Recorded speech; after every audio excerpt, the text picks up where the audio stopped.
শৃঙ্খলা ভঙ্গের কারণেই আলামিন ও সাব্বিরকে মোটা অঙ্কের জরিমানা জানালো বিপিএল গভর্নিং কাউন্সিল।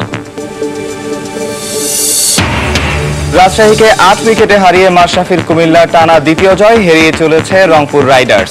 টানা জয় টেবিলের শীর্ষেই থাকলো সাকিবের ঢাকা। আবারও প্রশ্নবিদ্ধ আরাফাত সানির বোলিং অ্যাকশন। একই কারণে কেভন কুপারের ভিডিও ফুটেজ ক্যারিবীয় বোর্ডে পাঠিয়েছে বিসিবি।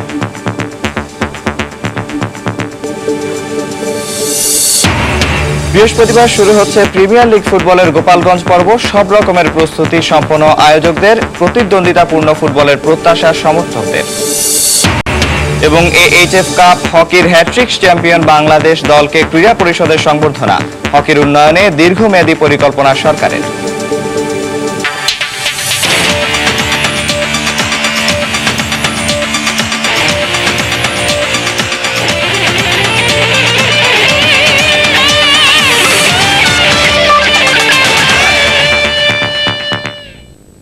শুরুতেই ক্রিকেট। বিপিএলে আর কোনো কালো দাগ পড়তে দেবে না বিসিবি। রংপুর রাইডার্সের ক্রিকেটার জুপিটার ঘোষের করা ম্যাচ ফিক্সিং এর অভিযোগের জবাবে এমন উত্তর দিয়েছেন বিপিএল গভর্নিং কাউন্সিলের সদস্য সচিব ইসমাইল হায়দার মল্লিক। এছাড়া শৃঙ্খলা বহির্ভূত কাজের জন্য আলামিন ও সাব্বিরকে জরিমানার বিষয়ে তিনি জানান, বিসিবি চায় না তরুণ খেলোয়াড়রা ভুল পথে পা বাড়াক। প্রথম দুই আসরে নানা বিতর্কে জর্জরিত বিপিএল বন্ধ ছিল পরের 2 বছর। ফিক্সিং বিতর্ক কলঙ্কিত করেছিল ঘরোয়া ক্রিকেটের জমকালো আসরকে। চতুর্থ আসরের মাঝপথে এসে আবারও মাথাচাড়া দিয়ে উঠেছে সেই ফিক্সিং।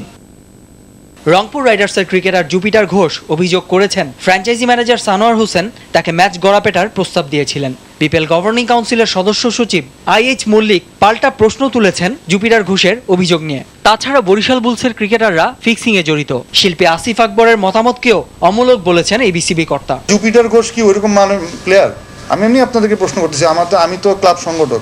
প্রিমিয়ার ডিভিশনে ওর কি পারফরমেন্স বা বিপিএল এ খেলা, তাহলে তার যদি এরকম ঘটনা ঘটে থাকে 15-25 দিন পরে সে কেন ইনফর্ম করবে? তার তো উচিত অ্যান্টি কারাপশন ইউনিট অনুযায়ী প্রথমেই করা, কোনো রকম যাতে কোনো কালো দাগ না পড়ে। এই জন্য এই ব্যাপারে আমরা খুব স্ট্রিক্ট। আসিফ ভাইয়ের মতো এত নাম করা গায়ক একটা প্ল্যাটফর্মে এরকম কথাটা লেখাটাই উচিত হয়, যেহেতু আপনার কাছে কোনো প্রমাণ নেই। পাবলিক ফোরামে না বলে ভালো। এদিকে বিপিএল এর শৃঙ্খলা বহির্ভূত কর্মকাণ্ডের কারণে শাস্তি হিসেবে ফ্র্যাঞ্চাইজির সঙ্গে চুক্তির অর্ধেক টাকা জরিমানা গুনতে হচ্ছে বরিশাল বুলসের পেসার আলামিনকে। সাথে রাজশাহী কিংসের সাব্বির রহমানকে জরিমানা করা হয়েছে চুক্তির 30%। জাতীয় দলের ক্রিকেটারদের এমন শাস্তি দেখে ভবিষ্যতের ক্রিকেটাররা আর ভুল পথে পা বাড়াবে না বলে বিশ্বাস করেন ইসমাইল হায়দার। আমরা তদন্ত করে দেখেছি, প্লাস এই 2 প্লেয়ারের হিয়ারিং হয়েছে।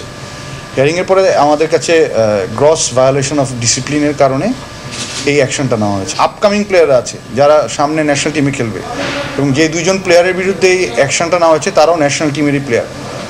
সো তাদেরকে দেখে কিন্তু ইয়াং প্লেয়ার অনেক কিছু শিখবে। সো খুব যে গুরুতর কোনো ঘটনা তাও না, বাট যে জিনিসটা আমাদের কাছে মনে হয়েছে যে না, এইসব জিনিস আমাদের আসলে টলারেট করা উচিত না। দেখার বিষয় ভদ্রলোকের খেলা ক্রিকেটে এমন অযাচিত ঘটনা এড়াতে কতটা কঠোর হয় বিসিবি। নাসির সুলতান, সময় সংবাদ, ঢাকা।